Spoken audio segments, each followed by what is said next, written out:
Salut, je m'appelle Léa Clermont-Dion, je suis directrice de la campagne On s'écoute.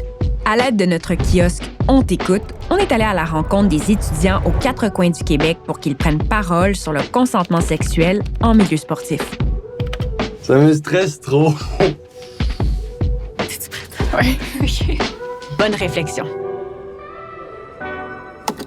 Définissez dans vos mots le consentement sexuel.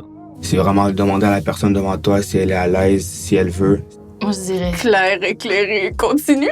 Quoi? Clair, éclairé et continu. OK, dans le sens, au début, ce soit clair pour tout le monde que les deux personnes sont consentantes. Personnellement, je trouve pas que ça devrait être malaisant. Il faut juste demander. Il faut vraiment que tu t'assures que c'est un oui-oui, pas juste un oui malaisant. Éclairé, qu'est-ce que tu veux dire par là?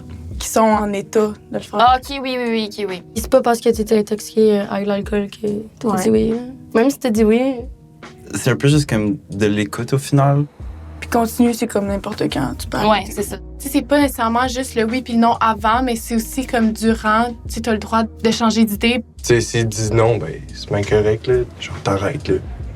Le consentement sexuel est un accord clair et enthousiaste qu'une personne donne librement par elle-même à son ou sa partenaire au moment de participer à une activité sexuelle.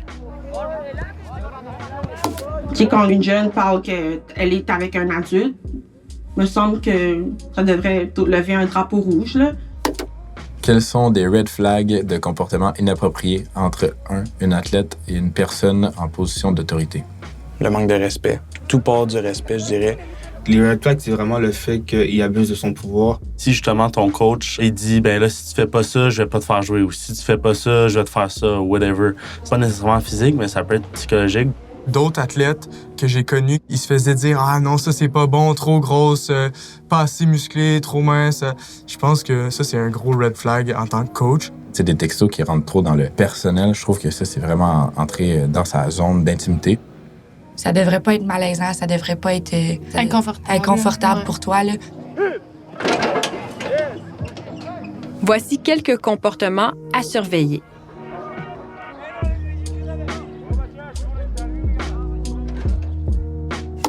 Pourquoi pensez-vous que les relations entre coach et athlète peuvent poser des problèmes en termes de consentement? L'athlète peut clairement ressentir de la pression qui serait pas là s'il n'y avait pas la relation coach-athlète. Quand le coach demande quelque chose, ben, je vais supposer que c'est pour mon mieux. Ton coach, il a le pouvoir sur genre, ton temps de jeu, il a le pouvoir sur genre, si tu fais l'équipe. Veux pas, t'es comme un peu, pas inférieur à eux, mais tu veux pas les décevoir. Ça peut te faire faire des affaires que t'aurais pas faites nécessairement juste pour comme avoir son approbation. Faut comme qu'on garde une certaine relation comme professionnelle, tu sais.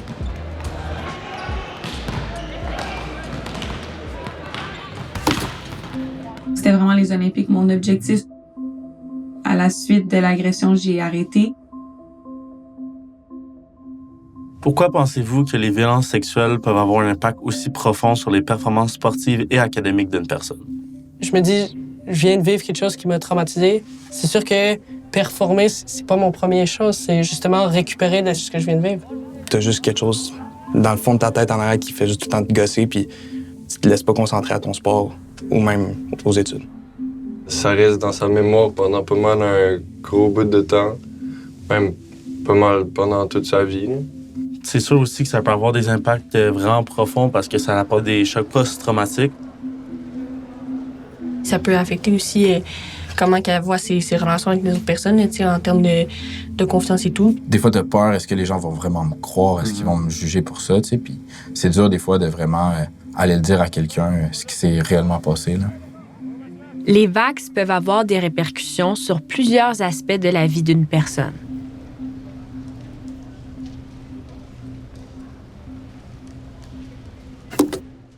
Ce qui est arrivé, c'est que j'ai été agressée sexuellement par 3 autres étudiants. J'ai su plus tard que j'avais été droguée. Les initiations sont des lieux propices aux violences sexuelles. D'après vous, comment pourrait-on rendre ces événements plus sécuritaires? L'initiation, il faut surtout changer le mot pour intégration.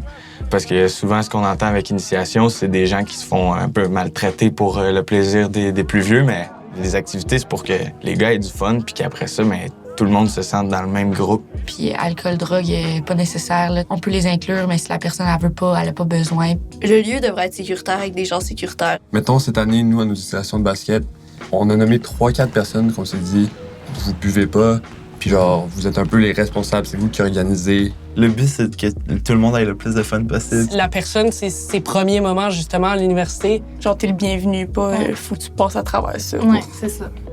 Il existe différentes stratégies d'intervention qu'on peut adopter lorsqu'on est témoin ou qu'on soupçonne des VAX, comme la méthode des 3D. Comment croyez-vous qu'on peut prévenir les violences sexuelles dans les milieux sportifs et académiques? Moi, je pense d'en parler le plus possible. Par l'éducation, puis comme ce qu'on fait en ce moment, là, c'est vraiment d'en parler à 100%. C'est pas parce qu'il y a des lois qu'il y a personne qui les enfreint pas. Fait que ça serait de changer un peu la mentalité des gens là-dessus. Genre, supporter la victime puis montrer qu'elle est pas nouille, genre. C'est pour tout le monde. Tu sais, c'est pas grave là, de 33 secondes pour être comme, OK, est-ce que les deux, ça nous tente encore, tu sais, versus toutes les conséquences que ça peut avoir sur une personne. Fait que c'est vraiment juste la communication. Merci de participer à l'expérience. Merci. Merci. Bye bye.